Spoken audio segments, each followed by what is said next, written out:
So now we're about to complete the lab by doing our chemical properties observations.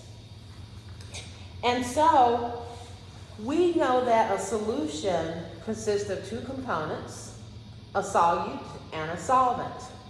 The solvent is the component that's doing the dissolving. The solute is the component that gets dissolved. And so if you put a solid solute in a liquid solvent, if that solid dissolves completely, then you have a solution. And if the solution is uniform throughout, meaning has the same composition, the same concentration throughout that solution, then it's called a homogeneous mixture or solution. However, if the solid does not dissolve, the solid is therefore suspended in the liquid and not dissolved in the liquid, then that solution is going to appear to be opaque. However, if the solid dissolves completely in the, if the solute dissolves completely in the solvent, then your solution should be clear and not opaque. And clear doesn't mean colorless. Clear and colorless means two different things. Clear means it's not cloudy. It's not opaque. Cloudy means it's opaque and therefore not clear. A solution can be clear and also have a color. Okay? So therefore, if it's clear and it doesn't have a color, you say it's clear and it's colorless. Clear meaning it's not opaque, it's not cloudy, it's clear. Your solution is uniform throughout, it's homogeneous. And then you can say it's clear, but then if it has a color, you can also say it's clear and it has a red color, or it has a yellow color. Or you can say it's cloudy or opaque and therefore not clear. And therefore what that means, if it's cloudy or opaque, it means that the solid is not completely dissolved in that liquid solvent. Okay? So we're going to do 5 reactions and you're going to record your observations. You're going to determine on your data sheet for part B, chemical properties, whether or not we see any bubbles form, whether or not the test tube gets warm or not, or whether or not the test tube gets cooler. And I will have to tell you that information, of course. And then we want to see if a solid precipitate forms in the bottom of the test tube. If we see a color change, and I will let you know, of course, if there is an odor change. So on your data sheet in that table at the bottom for part B, chemical properties, if bubbles form, you put a plus sign. If bubbles do not form, you put a negative sign. Same thing for test tube warming, test tube cooling, precipitate or a solid forming in the bottom of the tube, color change and odor change. If those things are present, if they happen, you put a plus sign in the box. If those things do not happen, you put a negative sign in the box. Okay? So for our first reaction, we're going to put about 2 milliliters of sodium carbonate solution into a test tube, and then we're going to add to that 6 to 8 drops of hydrochloric acid, and then we're going to observe what happens. So this is our sodium carbonate solution. I'm going to pull our test tubes a little closer here. So we have our sodium carbonate solution with the formula Na2CO3. And so 2 milliliters is about 20 drops. I'm sorry, it's about 40 drops. 1 milliliter is 20 drops. So 2 milliliters is going to be 40 drops. So I'm going to count about 40 drops.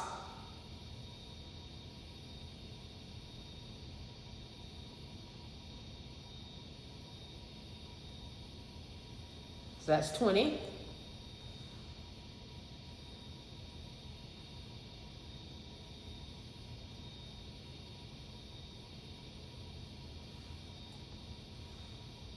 And there's another 20, giving us a total of 40. So this is sodium carbonate. And we notice it starts off clear and colorless. Now we're going to add 6 to 8 drops of our hydrochloric acid, HCl.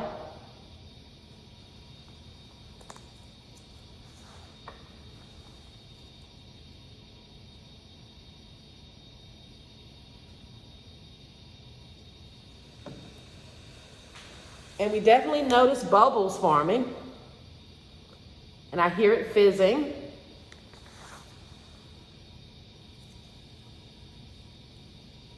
And the test tube did not get warm. The test tube also did not get cold.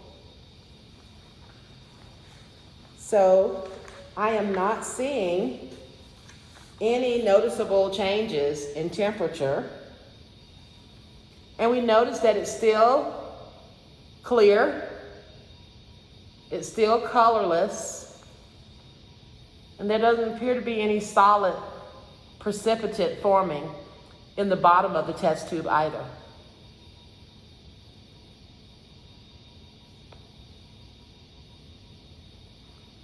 So those are the things we want to look for these 5 reactions. And in smelling, I do not notice any odor change, nor did I notice any temperature change. The tube didn't get hot, nor did it get cold.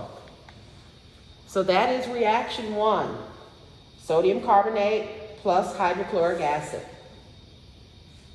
Reaction 2 is going to be sodium sulfate with hydrochloric acid.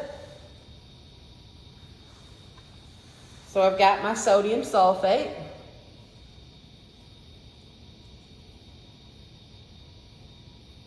It has the formula Na2SO4.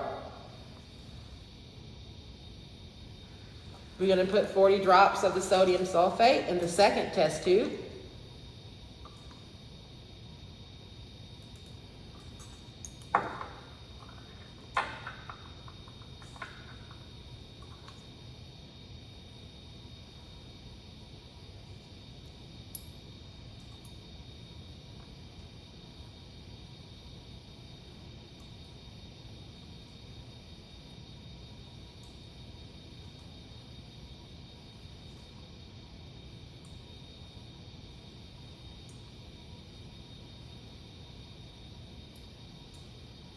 And there's a bad medicine dropper on this bottle, so it's not drawing up the liquid, so it's going to take me a little longer to get the 40 drops.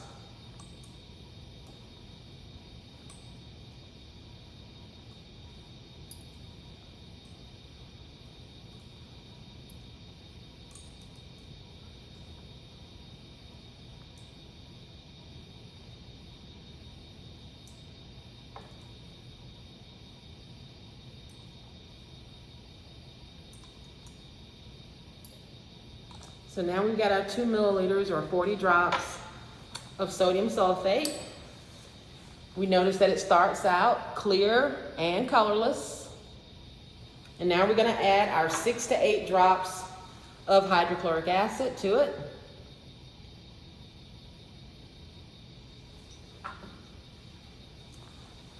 And unlike the sodium carbonate that we looked at previously, there aren't any fizzing and bubbling happening. The solution is still clear and colorless.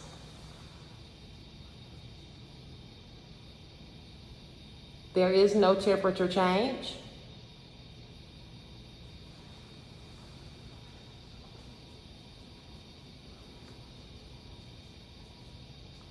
There is no odor change.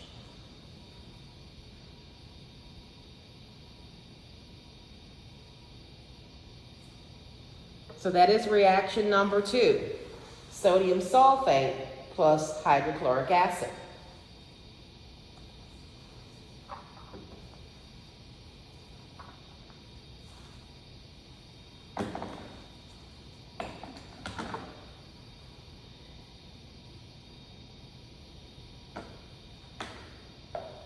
So now let's get ready for the third reaction. The third reaction involves lead 2 nitrate. Notice I used the Roman numeral 2 because lead is a transition metal. So lead 2 nitrate, formula Pb, NO3, 2.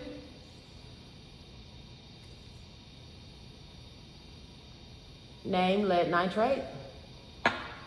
To the lead nitrate, we're going to add potassium iodide, Ki.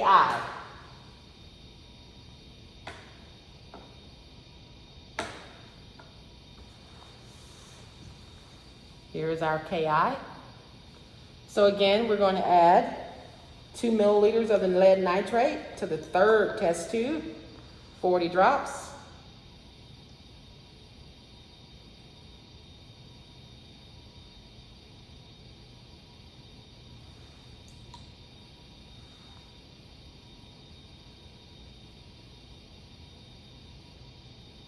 That's 30.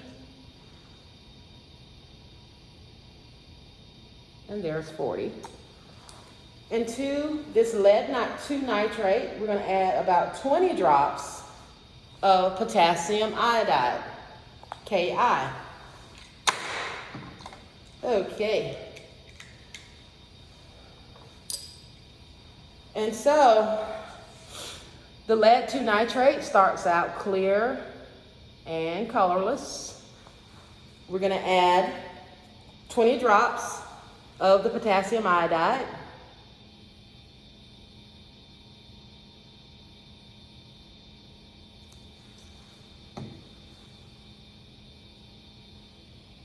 I don't notice any color change. I don't notice any temperature change. We definitely notice a color change, but there is no temperature change. And then take a look at that bottom of the test tube. Would you say there's a solid substance in the bottom of the test tube?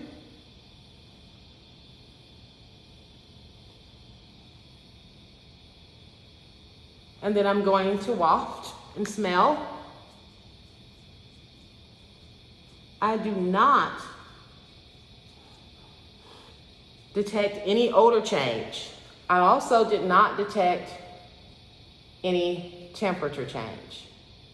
So make your observations for reaction 3, lead 2 nitrate and potassium iodide.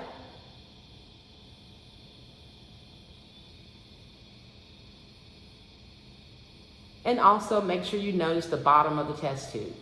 Would you say that we have a solid in the bottom of the test tube? Yes or no? If yes, put a plus sign in the table for solid precipitate. If no, put a negative sign. Do we have a color change? Plus sign for yes, negative sign for no. Reaction number 4.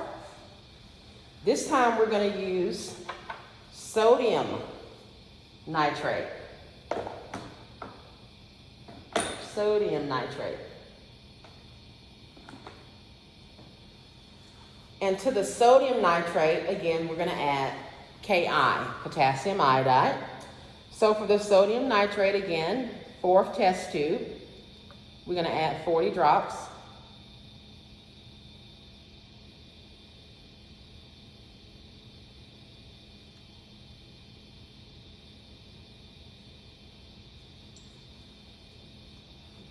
And to the 40 drops of sodium nitrate,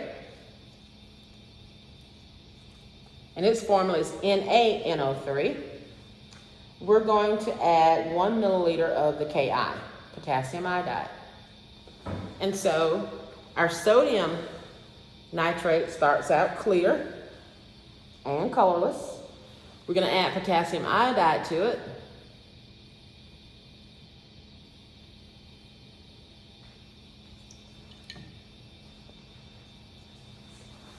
And we notice that it's still clear and colorless.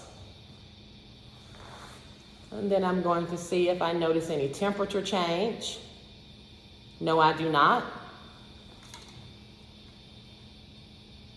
Observe to see if there was any color change.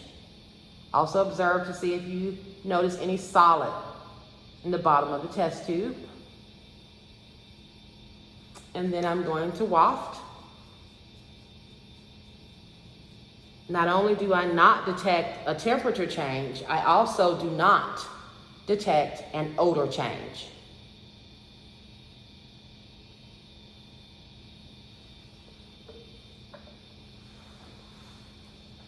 Finally, for the fifth reaction, which you're going to put in our fifth test tube, chromium 6 oxide. Again, chromium is a transition metal. So in the name, we have to use a Roman numeral to denote what the charge is on the metal. So let me find my chromium trioxide. And I'm going to add 1 milliliter of the chromium 6 oxide to my test tube. That's 20 drops.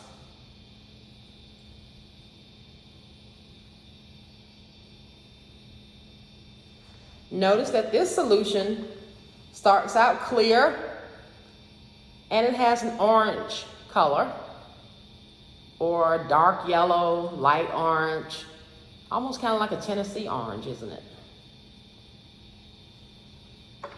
So to it, we're not going to add Ki, we're going to add hydrogen peroxide. And we're going to add 20 drops of hydrogen peroxide.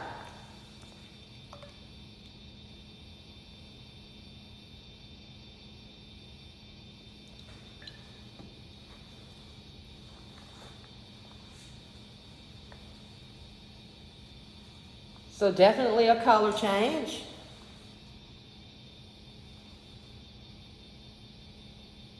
The test tube gets warm. Look at that. Do you see fizzing and bubbling?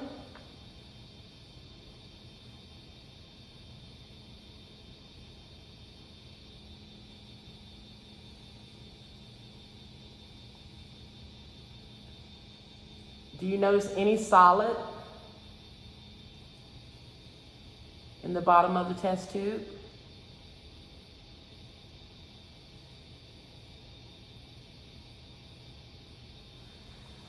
And I'm going to waft.